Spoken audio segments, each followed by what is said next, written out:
History has been a rocky road for those we label as mad. The mentally ill were treated more like animals than human beings. There was no hope of cure, only endless torture. They could bleed them, they could leech them, they could douse them with cold fluids. Out of sight, out of mind was no answer either, as their voices struggled to be heard.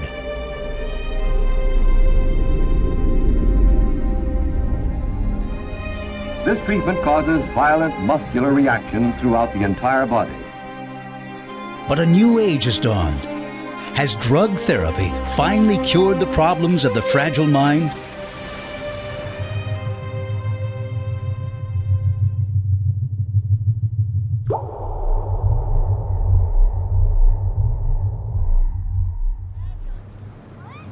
The village of Geel in Belgium looks at first glance like many others across Europe. But it is unique. It is an unusual town inhabited by unusual people. Fernanda is one of them. Like many of the townsfolk of Geel, Fernanda is mentally ill. Yet she is free to enjoy life in a way few other people with her condition have experienced at any time in history. For over 600 years, the people of Geel have honored a special pact to look after their less fortunate neighbors. Their unique system, called family care, is symbolized by the statue in the town square. But if Fernanda had lived in earlier times, her life and the town square would have been very different. For most of history, there was no such thing as mental illness. There was simply madness. Its sufferers were feared and persecuted, and their so-called treatment indistinguishable from torture and murder.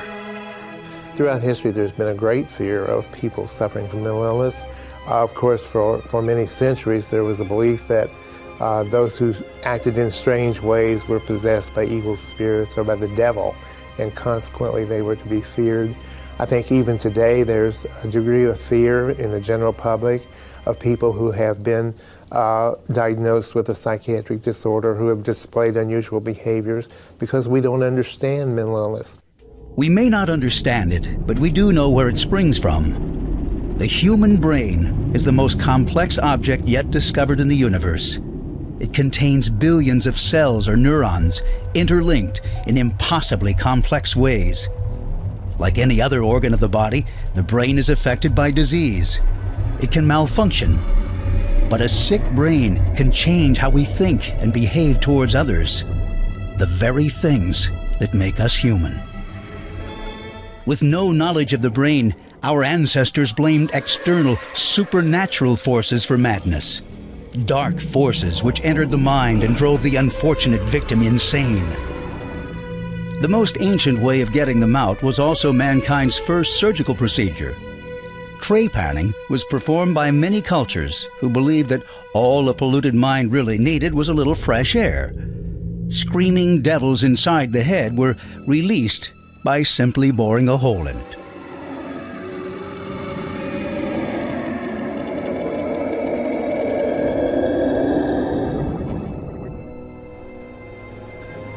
The ancient Romans blamed the heavens for their mental troubles. The word lunatic comes from luna, the Latin word for moon.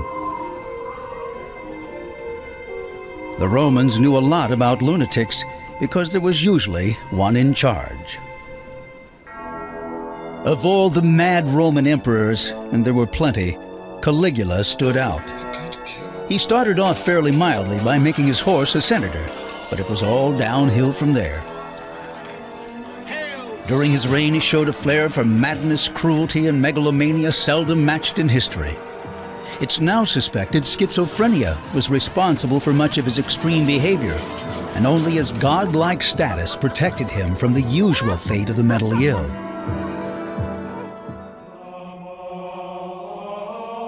Someone with a better claim to godlike status cured the mad instead of joining them. Jesus drove out the devils of insanity by a simple laying on of hands. Unfortunately, his followers in later centuries were rarely so gentle. Their philosophy was to fight fire with fire. The devils of madness were whipped, stomped, or burnt out. All for the patient's own good, of course. Religious fervor reached its peak between 1500 and 1700, when thousands of mad people were burnt as witches and deviants. By the 16th century, the spilling of blood was a little more methodical. By then it was believed that all disease was carried in the body's vital fluids. Medicinal bleeding was a popular treatment. Popular with doctors, anyway. Physicians either tapped the veins themselves or enlisted the help of friendly leeches. If leeches weren't available, or didn't like the look of a prospective meal, a kind of artificial leech was applied to suck blood out, a practice known as cupping.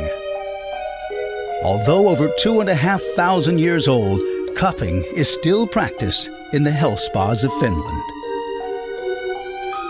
Other methods of purging were even stranger. O'Halloran swing was designed in Europe by an Irishman. It was brought to the United States. Basically what we do is strap somebody into the chair and spin them around. This dates back to the days when they thought that most illness, including mental illness, was blood or fluid borne. And so by spinning the person using centrifugal force, you would get the impure blood away from the brain and out into the arms and the fingers. If they threw up while you were doing this, that was a form of purging the bad fluids out of them too. But the epitome of the art was the tranquilizing chair, which managed to combine all the other fiendish methods into a kind of one-stop shop for torturing the mentally ill. A patient would be strapped into it for as much as 6 months. They could bleed them, they could leech them, they could douse them with cold fluids, put their feet into ice packs and pour hot fluids over their head. Just a variety of things, all with the idea of bringing them back to reality. Faced with this kind of abuse everywhere else, it was no wonder a sanctuary for the mentally ill proved popular. For over 600 years, Geel has been a holy place for the mad, and home to their patron saint, Dympna. The story of how this came to be is a tale of incest, murder, and miracles. In the year 600, the Queen of Ireland lay mortally ill. Crippled with grief, the king decided his daughter, Dympna, could be her only replacement. Dympna refused her father's incestuous attentions and fled to Belgium. With the devils of madness increasingly whispering in his ear, the king searched until he found her in Geel. After being refused again, and with the devil guiding his hand, the enraged and insane king beheaded his daughter. Because she died resisting the dark forces of her father's insanity, Dympna became the patron saint of madness, and is usually portrayed stamping on its squirming devils. Her church in Geel became a holy site, and soon reports of miraculous healings began. As word spread, more and more patients came to have their own devils driven out. At first they stayed in the cathedral, but as their numbers grew, the priests asked the townspeople to help out. And so it began to grow until all the families here in the surroundings of the St. Dympna Church began to take mentally ill patients in their own houses and took care of them.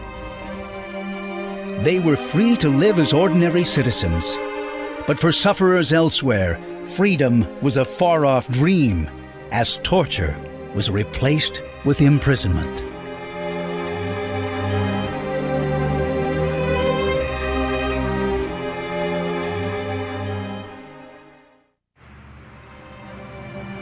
Saint Dymphna, the patron saint of madness, keeps a watchful eye over the Central Hospital in Geel.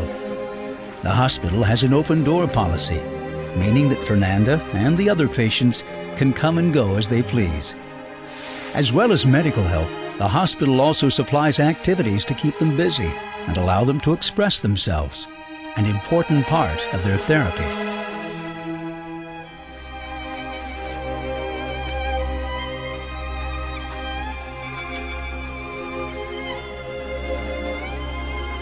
Patients can give something back to the community by doing simple jobs. The bicycle repair shop keeps half of Geel on the move. But the mentally ill once had to endure a much worse kind of chain, as this sculpture by a former patient shows.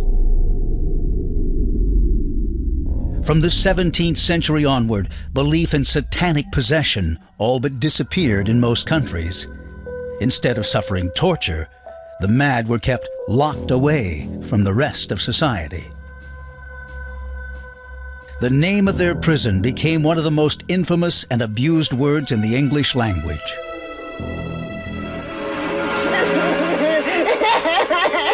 The most terrifying form of evil is that which lurks within the human mind. Asylum, the ultimate in horror. This is an asylum for the incurably insane. Asylum, you have nothing to lose but your mind. The Imperial War Museum in London was once the most notorious of asylums, one which made its own contribution to the English language. Bedlam is a word that is now inseparable from chaos and mayhem. While the guns from mighty battleships now stand guard outside, the entrance was once under the gaze of two statues, raving and melancholy madness. These tortured figures provide new testimony to the grim conditions that once existed inside.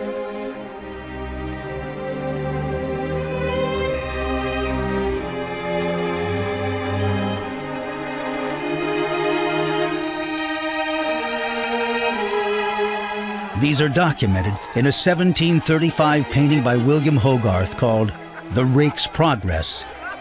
It shows scenes that are literally bedlam. Filthy and deranged patients roaming free and unsupervised in the chaos of the wards, where they would probably spend their whole lives. The painting betrays another of Bedlam's guilty secrets: two spectators watching for sheer entertainment. Where families now visit the War Museum for recreation, 200 years ago, their ancestors walked the same halls for the same reason. Asylums and their unfortunate residents were a popular form of amusement for 18th century Europeans. French asylums were equally bad. In 1790, the physician Philippe Pinel was placed in charge of the Bicêtre, the hospital for the mentally ill in Paris. He was appalled at what he saw.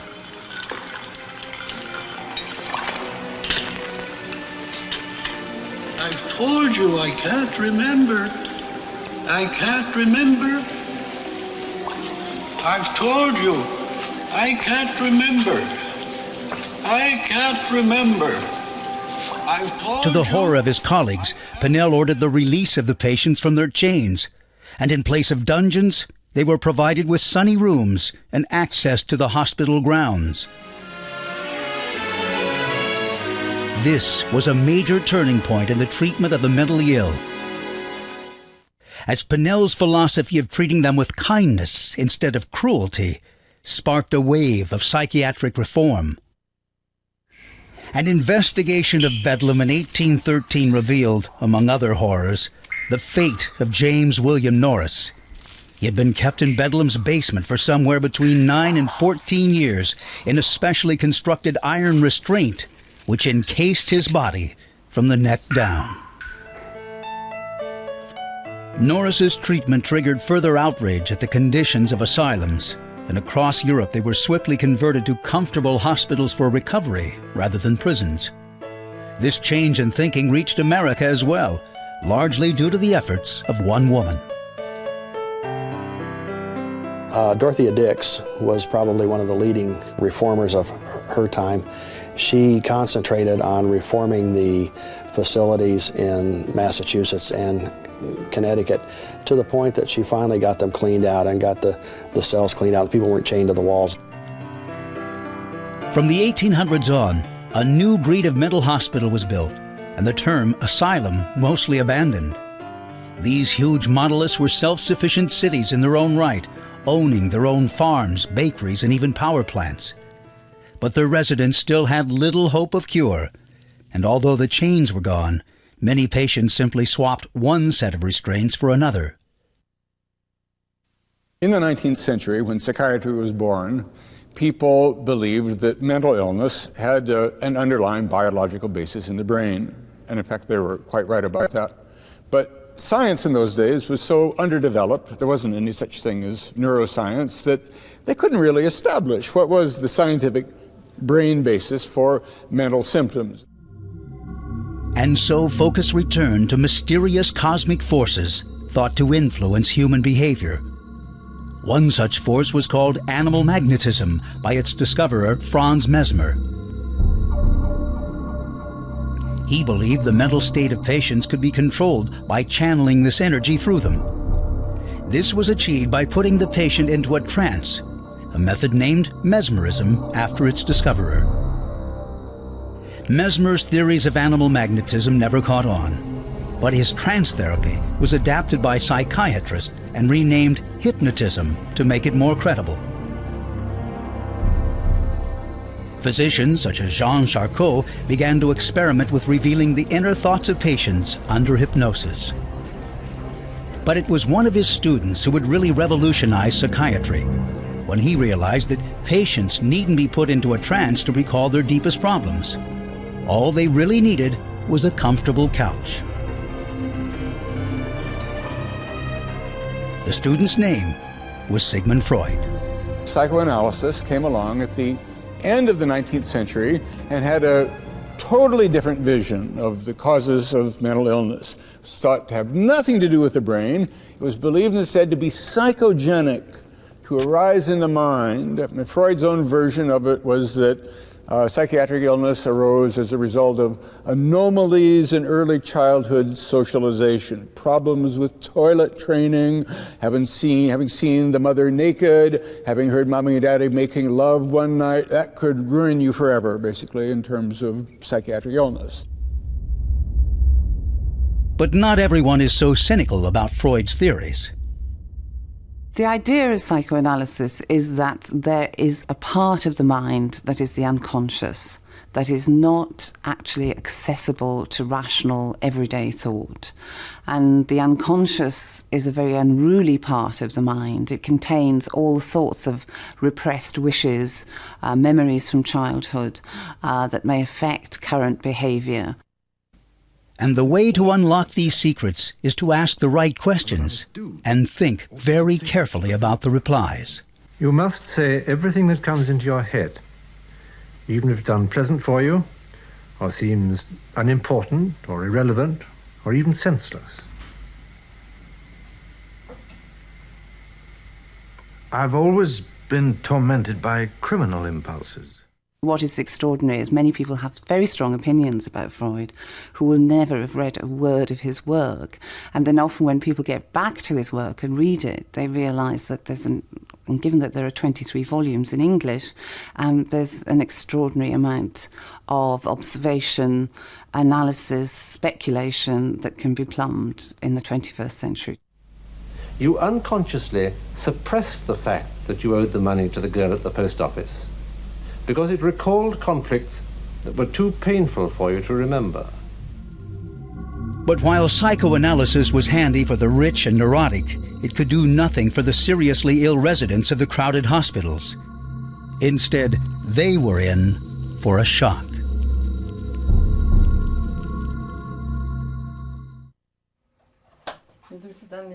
Despite her mental illness, Fernanda can live a normal home life with her foster mother, Linda. She has at last found somewhere she belongs. And after losing her husband, Linda has someone to keep her company.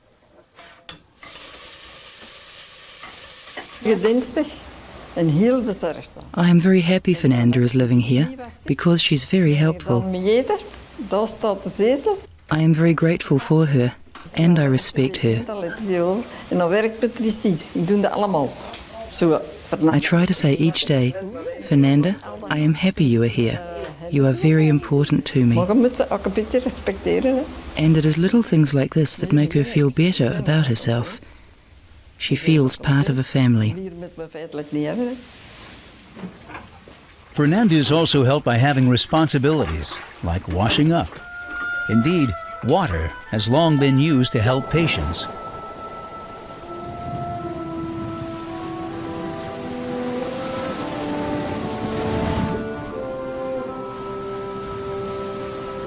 The early 20th century saw a return to the elements in treating the mentally ill. Hydrotherapy involved putting agitated patients in a bath of warm water until they calmed down. A fairly effective cure, as all of us who love a hot bath know well. However, this represented the most sophisticated end of the spectrum. For many years, patients got plenty of hydro, but very little therapy. Most hydrotherapy was designed to shock rather than soothe, the equivalent of a slap around the face to snap patients out of their madness.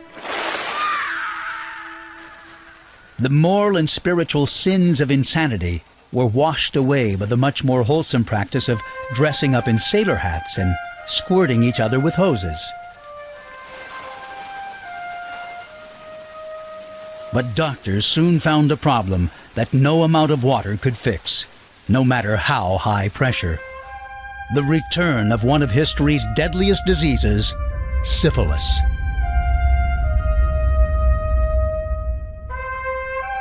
Syphilis was a major cause of dementia. Probably 80% of all cases in mental hospitals were either caused by alcohol or by syphilis. Syphilis was the AIDS of the time. After incubating for as long as 10 years, syphilis germs eventually attacked the brain and began to literally eat it. Not surprisingly, neurosyphilis caused severe physical and mental disturbance, as did the cheap science fiction movies it inspired. Ejected from unexplored secret stratus, this giant, harder than steel piston disgorges strange creatures, inundating our world, twisting the emotions of women, distorting our men.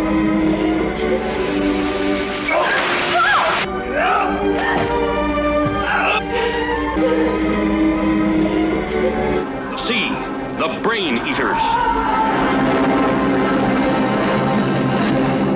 Although not easily burnt off with Bunsen burners, the real brain eaters did prove vulnerable to heat.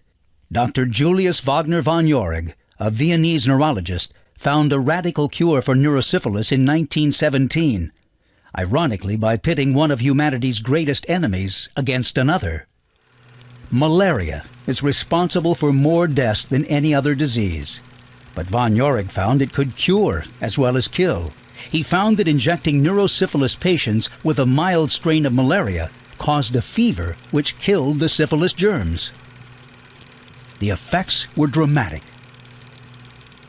Patients who had been crippled with delusions, tremors, and loss of motor skills were almost completely cured within weeks. For the first time in history, a specific treatment had been found for a specific mental illness. So it was the first glimpse by neuroscience that physical methods acting as a whole upon the brain could cure or could improve the condition of patients.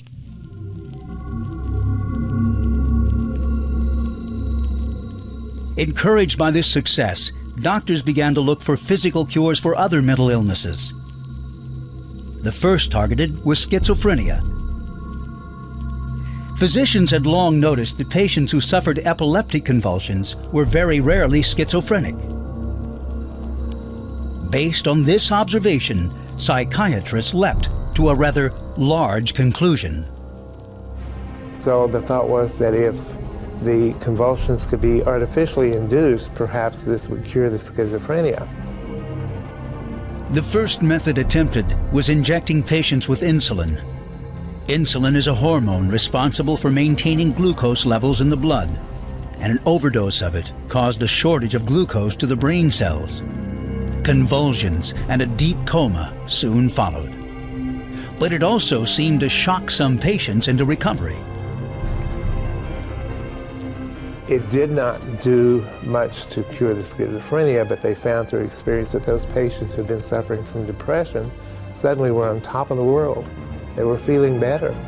And so therefore it became a form of treatment for severe depression. Another drug called Metrazole was cheaper, faster, and more powerful than insulin in provoking convulsions. Too powerful, as it turned out, as nearly half of patients injected with it suffered spinal fractures. And both drugs proved hard to control. So they would give insulin, and then to stop the convulsions, they would give a glucose injection. If you don't do this well, you may kill the patient, right? Metrazole is even more dangerous.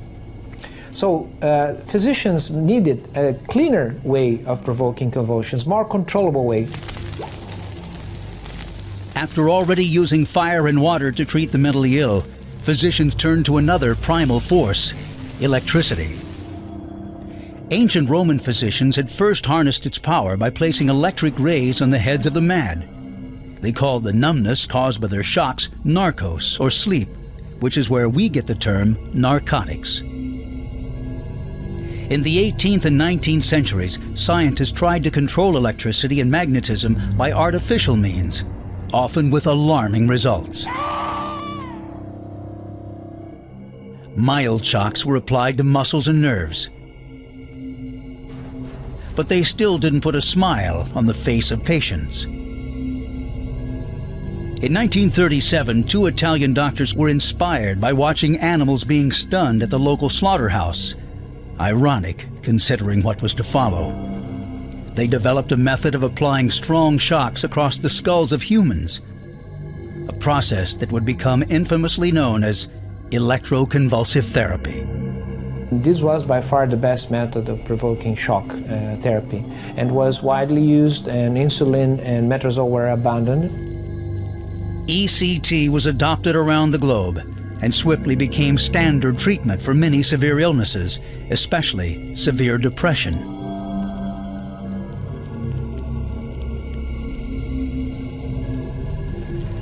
Although results varied, it enjoyed some spectacular successes. Many patients who were paralyzed with grief and despair regained their will to live. Shock treatment is the most widely used and the most successful method of curing mental illness. This treatment causes violent muscular reactions throughout the entire body and must be supervised by a trained doctor. No one is quite sure how or why shock treatment cures mental illness, but it does straighten out tangled thinking, and the greatest majority of patients so treated are cured. Unfortunately, ECT's success would also prove to be its downfall, as it became overused and then inevitably abused.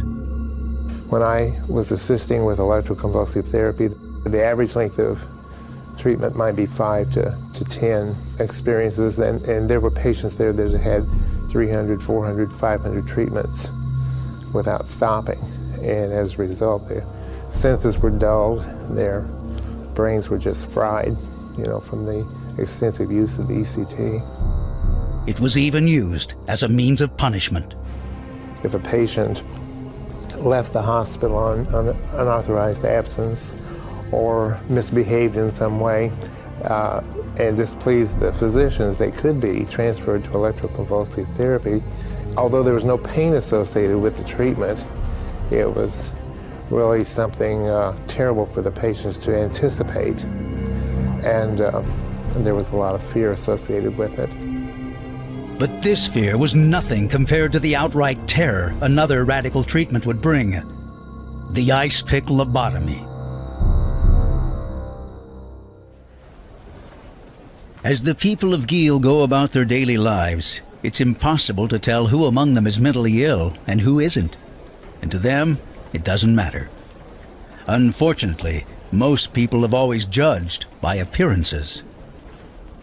The more invisible something is, such as mental illness, the more we have to make it visible. So in the Middle Ages, there is a very strong set of images that have to do with the way the mentally ill look. In the 19th century, starting really in about the 1860s, what had been theological notions of madness, God punishing, become scientific notions of madness. And a French physician by the name of Morel takes the notion of the fall from grace, right, the being driven out of the Garden of Eden, and he turns it into a medical notion called degeneration.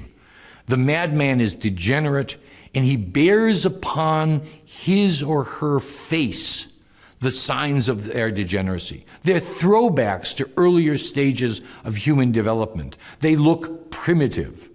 And that's the beginning of a kind of a science of insanity, a science of being able to see the insane.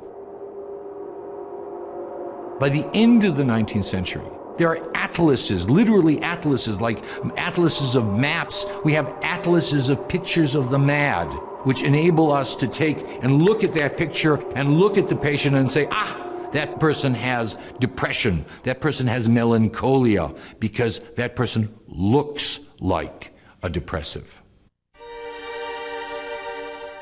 When photography became available to asylums at the end of the 19th century, it too was used as a method of diagnosis. Patients were forced to have their portraits taken as part of their so-called treatment.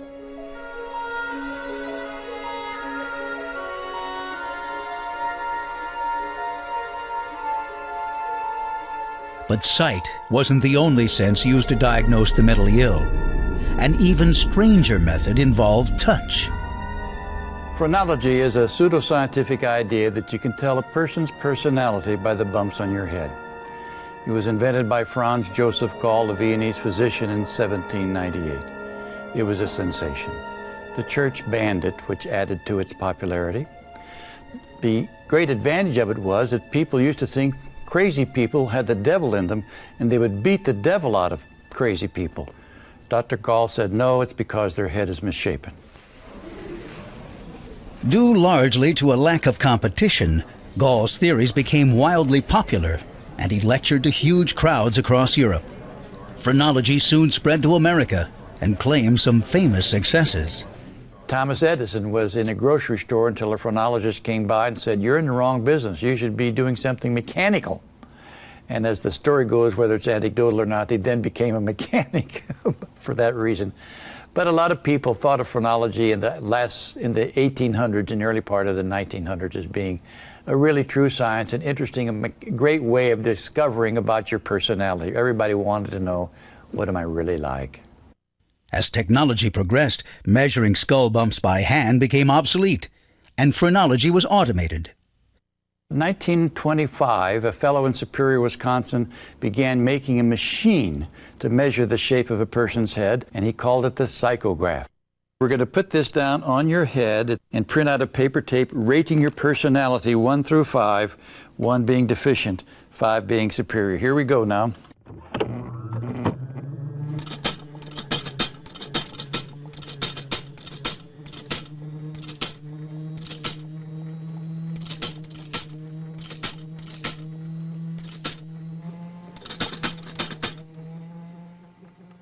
As ludicrous as all this seems to us now, Gall was closer than he realized. The idea that specific functions are localized in specific areas of the head turned out to be true. But it would take a bizarre accident to prove this, one that sent psychiatry down a particularly nasty track. In 1847, a laborer named Phineas Gage was building a railway line near Vermont. Gage's job was to tamp sticks of dynamite down holes with an iron rod. One day he rammed too hard, causing the dynamite to explode and fire the rod back out the hole and through his head. It entered Gage's cheek and passed out the top of his skull, destroying the left frontal lobe of his brain on the way through. But he amazed everyone by surviving. He picked himself up, signed out in the book for the day so he'd get paid for the time he was there, and then he went to town, and the doctor who saw him just kind of put a flap back over, put the skin flap back over, put a stitch in it to keep the dirt out. Well, Gage lived for 13 years. His personality changed. He had been a real hardworking, God-fearing family man before the accident, but after the accident, he couldn't hold a job, he got divorced, he'd cuss at the wrong time. It just was a real ne'er-do-well around town. 100 years later, a Portuguese neurologist called Egas Moniz rediscovered Gage's story while researching how to control the most violent of his patients. And somebody mentioned the fact that Gage's personality changed. He'd gone from a real nice guy to a real jerk. Why couldn't they hopefully reverse that? If you had a real assaultive-aggressive person, either remove portions of the brain or at least disconnect the front from the back and see how that would do. Moniz developed a method of drilling holes in the skull, inserting a fine instrument, and carefully and strategically severing the connections between the frontal lobe and the rest of the brain. This would become known as a frontal lobotomy. His initial results were striking. Severely agitated or violent patients responded almost miraculously to the radical treatment. As a result, Moniz received the Nobel Prize for Medicine in 1949. But even after this great reward, he was cautious with his discovery. He was very reluctant in using this broadly in all kinds of diseases. He was thinking that this operation would be a last-ditch effort to curb very severe disease. It did work only in certain cases. But the followers of Egas Moniz were not so selective. An ambitious American physician named Walter Freeman read of his success. Unlike Moniz, however, he saw lobotomy as a cure for almost any mental illness and a way of clearing out the country's asylums, packed with the psychological casualties of World War II. Freeman and his partner, James Watts, found Moniz's careful operation too slow for their needs and developed a quick, non-surgical method of their own. Inspired by a common household implement, the transorbital or ice pick lobotomy was born. The first patient that Freeman and Watts lobotomized was a 63-year-old gal from Kansas, very assaultive, aggressive. The next day they asked her how she felt, and she said, well, she didn't seem to be as excited and it wasn't as important to her. Well, they thought that was just great. But again, the next day she started falling over, her balance was gone, she was throwing up, she lost vision in one eye, just a lot of the side effects they had not expected. Undeterred, Freeman began performing more and more lobotomies. The operator lifts the upper eyelid, inserts the leucotome into the conjunctival sac, and aims it parallel with the bony ridge of the nose. He drives the point through the orbital plate, and at a depth of 5 centimeters, swings the handle far laterally. He then returns the instrument to a slightly oblique position, still parallel with the bony ridge of the nose, and drives it 2 centimeters further.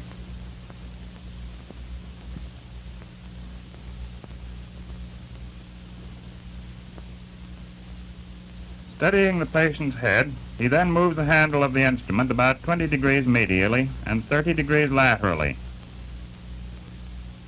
In this latter position, he strongly elevates the handle of the instrument, often fracturing the orbital plate, and then finally returns the instrument to the parasagittal plane.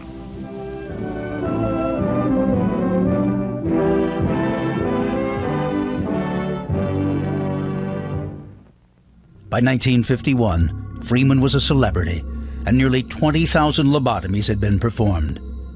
By 1955, the number had doubled. Even if his medicine was questionable, his economics weren't. A lobotomy could be performed for $250, while it cost $35,000 or more to keep a patient in hospital for a year. It didn't take much to persuade mental institutions that lobotomy was the answer to all their problems. Luckily for mentally ill people everywhere, a new era was about to dawn.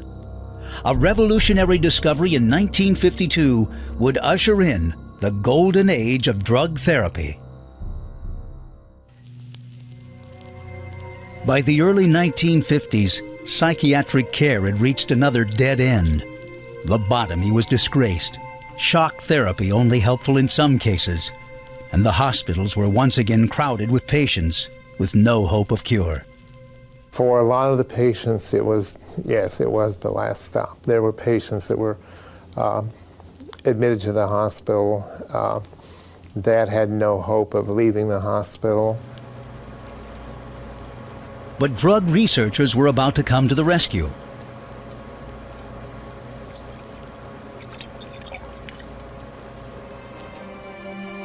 Treating the mentally ill with drugs or chemicals is called psychopharmacology, and the idea is as old as medicine itself. Physicians have recognized the depression-fighting abilities of herbs like St. John's wort for thousands of years, and modern medicine is only just rediscovering much of this knowledge. The earliest recorded blood transfusion was between a cow and a violent mental patient in Paris in 1667. It was hoped the cow's placid nature would transfer over to the patient. Needless to say, neither ended up very happy.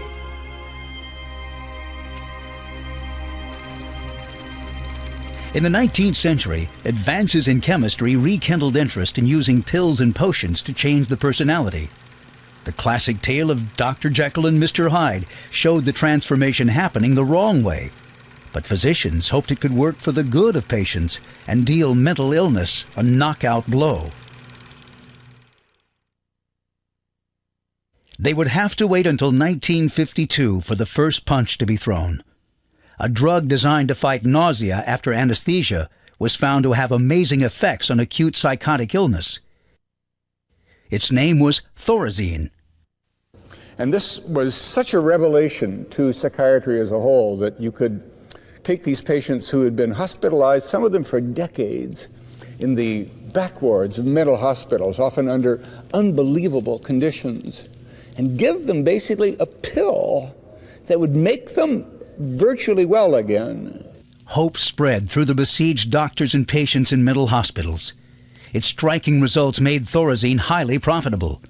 And by the mid-1970s, it had paved the way for a whole generation of new medications. The discovery of these drugs brought psychiatry back into the mainstream of medicine. It made psychiatric illness seem like all other forms of medical illness, and psychiatrists became once again real doctors instead of glorified social workers. And this happened via the platform of the neurosciences. One particular area of the brain attracted the close attention of researchers. Although brain cells or neurons transfer signals to each other, they are not actually physically connected. Nerve impulses are transferred across the gap by chemicals called neurotransmitters. One in particular is linked with depression, serotonin. It is believed that imbalances in serotonin levels cause disruption to the brain and negative changes in mood. So when a drug was found that restored the balance of serotonin and seemingly cured depression, researchers knew they were onto a winner. The drug's name was Prozac, and it became one of the largest selling drugs of all time. Introduced in 1987, within 2 years, pharmacies were filling out 65,000 prescriptions per month in the U.S. alone. Within 5 years, 4.5 million Americans had taken it. Soon, it wasn't just the seriously ill who were enjoying the fruits of chemical labor.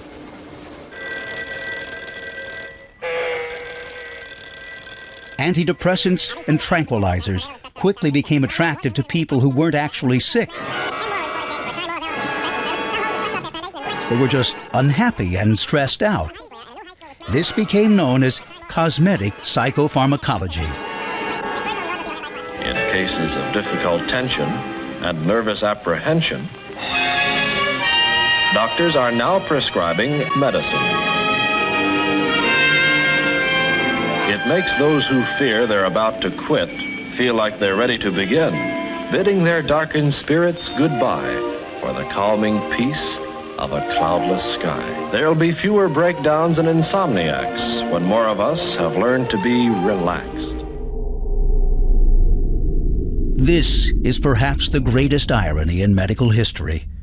We have traveled from the days when treatment was so horrific, the last thing you'd ever want to be is mentally ill, to a time when it is so effective, many of us confess to being ill in order to receive our happiness in an easy-to-swallow form. But just as the number of drugs has increased, so have the number of mental illnesses for them to treat. In the beginning, there was just madness. To that were later added melancholia, mania, and moral defection.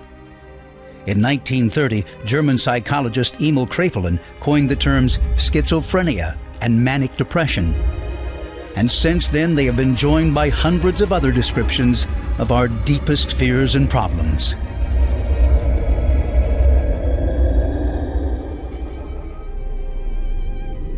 They are cataloged in one huge volume, the Diagnostic and Statistical Manual, a controversial book now in its 4th edition. Disorders are included or removed by a vote at annual conventions of psychiatrists, a system that some label as political and unscientific.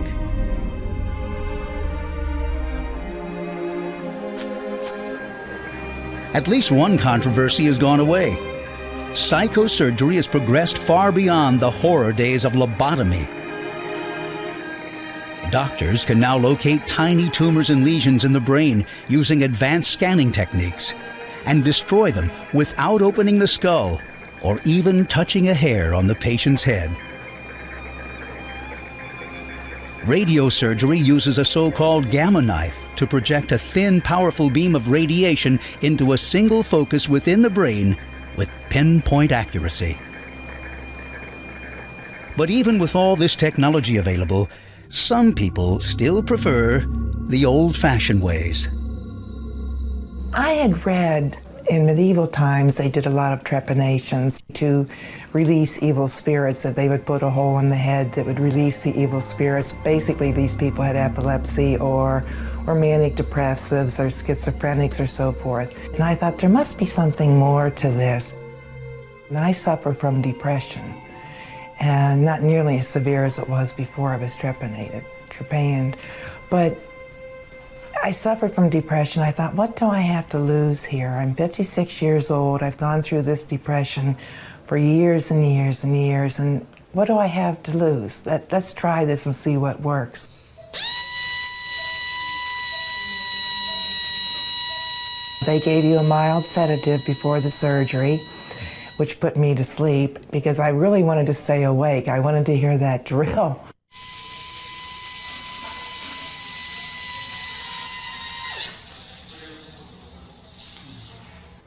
And after the surgery, you went to recovery for about an hour and a half, and that was it. You get up, you walk out, and you do your thing for the rest of the day. We went shopping.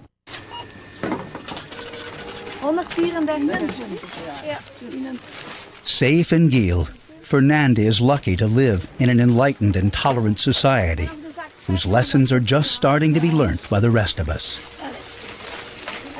For many years, particularly during the medieval period, the mentally ill were treated more like animals than human beings.